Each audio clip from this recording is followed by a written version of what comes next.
Hello and welcome from Inferno. And today I'm gonna make my video here on site, and it's super funny because I'm in the middle of all kinds of things happening. There's bandits getting ready over there, there is civilians over there, we have our photographer coming in over there that is going to give me a look, and he's gonna take some pictures from me, of course. And I had a little bit of time and I had all my gear with me, so I wanted to make a video about the ICS greasegun. Now, ICS has a lot of modern stuff in their arsenal, but we cannot forget that they also have the awesome World War II collection. They have the greasegun, the M1 Garand, and hopefully in the future more of those awesome pieces will join the collection.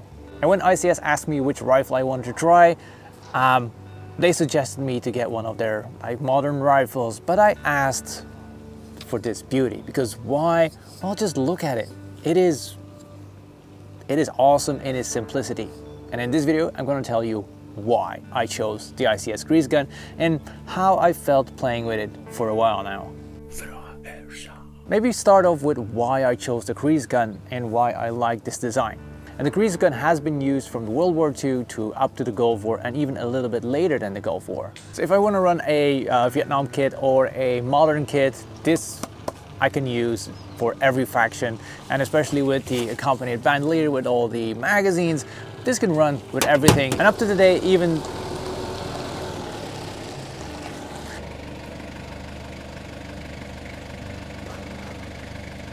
up till today, there are still forces using the greasegun. The model that I have is the M3. Now, a lot of the pictures that you will see are from the M3A1. Now, the difference between the M3 and the M3A1 is this cocking handle. If you pull it backwards, this was how you cocked a rifle. Now, this broke in the World War II era, so they replaced this by a cocking handle inside of the bolt system. Now, you also might have noticed that I opened the dust cover or port or whatever, the bolt port, I don't know. Now, to release this, press the button and it will jump forward. In this one, it has seen something, so it's not jumping forward that fast anymore. And not to go into too much detail about the greasegun itself, but the M3 in M3 greasegun stands for the Model 3 submachine gun. And you might have seen that the Thompson is the M1 or the M1A1.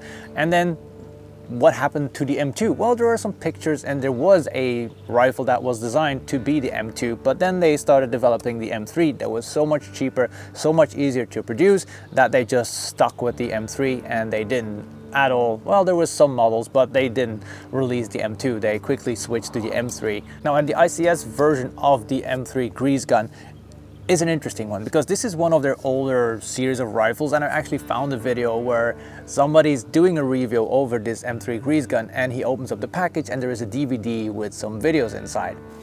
Get your standard ICS DVD. This comes with basically all your ICS AEGs. What it is basically something tells you a little bit about ICS, has a little bit of gameplay video on there. It's something you play on your computer. It does not work on your standard DVD player. For me, that does make a little bit of sense, but I know a lot of people that will be watching this would be like, why did they put a DVD in the box with instructions and videos while everything is on the internet? Well, that video is 13 years old, and I think YouTube is about 20 years old now, so that was before everything was on the internet. So that's really interesting that even after all those years, the greasegun is holding up really, really well. And there's not that many changes that needed to be done, and that's what I like about ICS. They really keep perfecting their rifles up till the point that they're good, and then they just keep going with that rifle.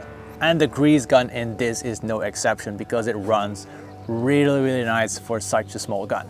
I have been running the greasegun for a few years now, but because this is a full auto only rifle, I could not use it a lot because a lot of games in Sweden are single shot. So yeah, this was a little bit of a problem. Now, I noticed when I use this with a 7.4 LiPo that I can actually control the rate of fire and the amount of BBs that are going out pretty well. So that means that I can control my fire by just sending out one BB, even if this is only full auto rifle.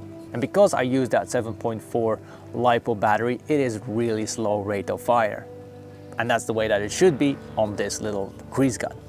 This has an extremely low rate of fire. But the games that I use it on, oh damn, I really had a fun time using this, because as you can see, there is not much attachment. There is not a lot of attachment possibilities on this. There is no rails, there is no light fixtures, there is nothing. This is just a chunk of metal that shoots BBs forward. And that's the simplicity that I like about this rifle. And the whole grease gun is made out of metal from top till rear, except this small little piece of plastic that covers some of the mechanics to have the safety and the cocking handle. But besides that, everything is metal. So that means that it is sturdy as hell. There is no wobble at all. This is no rattle. This is a really sturdy little gun that you can basically smash into the ground and it's still gonna function. At the back you have your wireframe stock that if you press the button you can pull it out. There's two positions for that. It's out or in. It just locks very firmly in place. You just jack it back in. Very sturdy because it's all metal.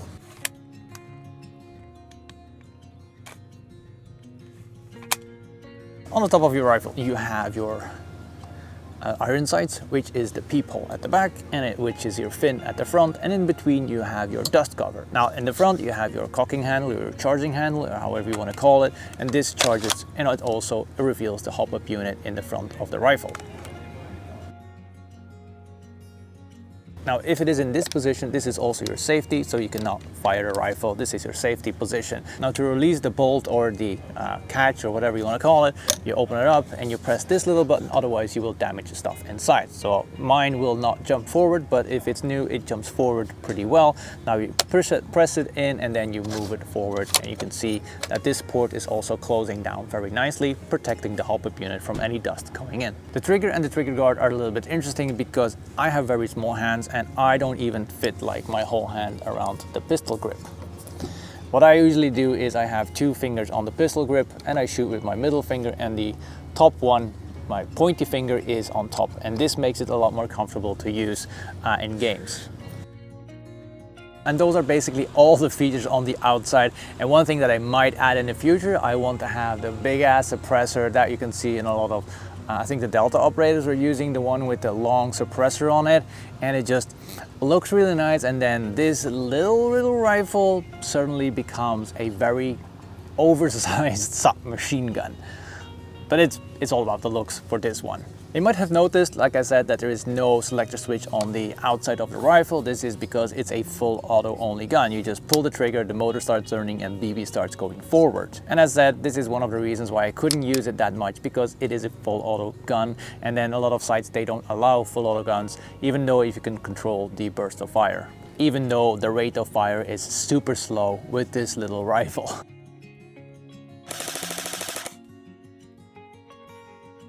And last thing on the outside is the battery space. Now, if you want to get into the battery space, you open up the stock a little bit, so you have a little bit of room. You have a turny thing in here, you open it up.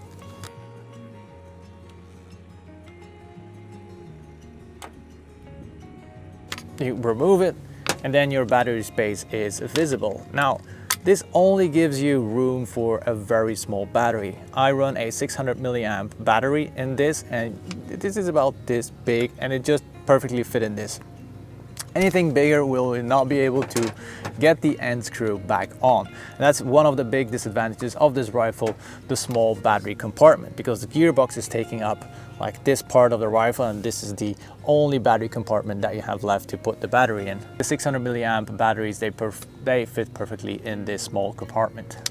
So I just have two of those to keep me going for a longer event. On the inside, there's not that much special on it, except that it's a very priority. It's a specific gearbox made for this rifle because of its specific design, which means that there are not that many spare parts available, so upgrading this rifle isn't that easy. Now, it's also not necessary because it shoots really well out of the box. You actually don't need to upgrade them. They are shooting really well. Hop-up unit is good, barrel's good, gearbox good. No need for upgrades.